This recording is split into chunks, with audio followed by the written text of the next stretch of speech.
एक बार एक जंगल में पेड़ों के घर्षण से आग लग गई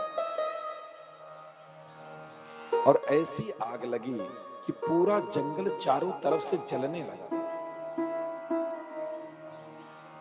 जितने जानवर थे सब भागने लगे और जो भी जानवर उस अग्नि से बाहर भागने का प्रयास करता था वो सब जल भून करके मर जाते थे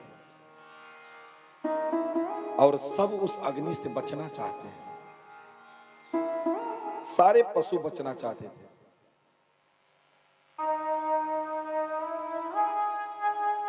लेकिन सब लोग उसी अग्नि में कूद कूद करके बेचारे शरीर छोड़ देते थे। एक हाथी उसी जंगल में था। हाथी ने सोचा कि हमारे जितने साथी मित्र से और जंगल में जो रहने वाले पशु थे सब इस दावाग्नि में कूद करके मर गए, कोई बचा नहीं। तो अगर हम भी अगर प्रयास करेंगे कि इस दावाग्नि से बाहर निकल जाएं, तो हम भी कूद करके मर जाएंगे और हमको भी मरना पड़ेगा। इसलिए जो बुद्धिमान होता है वो अग्नि की तरफ नहीं भागता है। वो बुद्धिमान हाथी यह खोजने लगा कि इस जंगल में जितने क्षेत्र में आग नहीं लगी है बीच में, यहां तालाब कहां पे है। उस अग्नि से बाहर जाने का वो प्रयास नहीं किया, वो अंदर भागा, बाहर नहीं भागा। लोग कहते हैं ना, इस संसार की अग्नि से निकल करके भाग जाओ। कहां जाओगे आप? कहां जाओगे आप? परिवार छोड़ करके जाओगे वृंदावन, और आसक्ति रहेगी तो वृंदावन में भी परिवार बन जाएगा आपका, वहां भी पड़ोसी हो जाएंगे। अगर घर के पड़ोसी अगर संतुष्ट नहीं हुए तो वृंदावन के पड़ोसी कैसे संतुष्ट होंगे? आप चाहेंगे हम यहां से छोड़ करके इलाहाबाद चले जाएं, रहें, क्या वहां आदमी नहीं मिलेंगे आपको?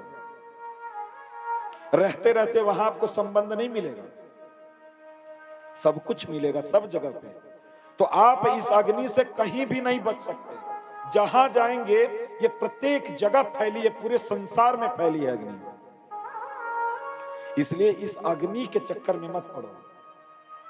उस बुद्धिमान हाथी के जैसे कि वह उसी के अंदर तालाब को खोज रहा है, और बहुत खोजने के बाद एक बहुत गहरा तालाब मिला।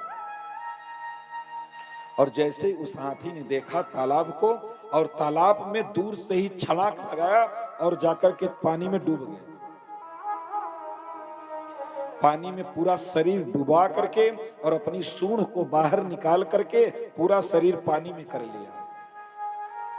अब बाहर अग्नि लगी है तो जल रहा है तो जलने दो, अपना अंदर पड़ा रहा। जब अग्नि शांत हो गई तो वो निकल करके पुनः जंगल में विचरण करने लगा। इसलिए इस संसार की अग्नि से हमको आपको कोई नहीं बचा सकता।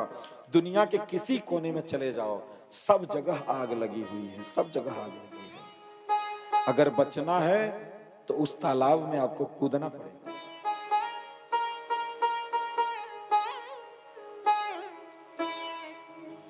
उस तालाब में कूदना पड़ेगा आपको। उस नाम के रस रूपी तालाब में यदि आपने छलांग लगा दिया और उसमें चले गए, तो कहते हैं ना, आदमी अपने अंदर बैठ करके कथा कर रहा है, कीर्तन कर रहा है, नाम जप कर रहा है, कुछ न कर रहा है, बाहर से क्या लेना देना हमको? बाहर की दुनिया में क्या हो रहा है इससे क्या फर्क पड़ता है? क्या फर्क पड़ता है? लेकिन इस अग्नि से आप बच नहीं सकते हैं, आप नहीं बच सकते।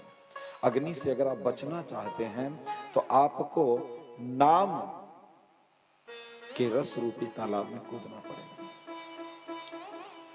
वैसे ही भगवान की प्रेम की माधुरी में सारे ब्रजवासी सुरक्षित थे।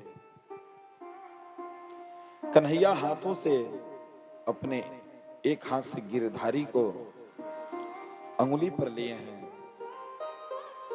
और सारे ब्रजवासी कृष्ण की तरफ आकर्षित हुए और पूरी दुनिया को भूल गए कि ब्रज में क्या हुआ। यह आंधी चल रही, तूफान हो रहा है, बारिश हो रहा है, सब कुछ भूल गए, सब भूल गए।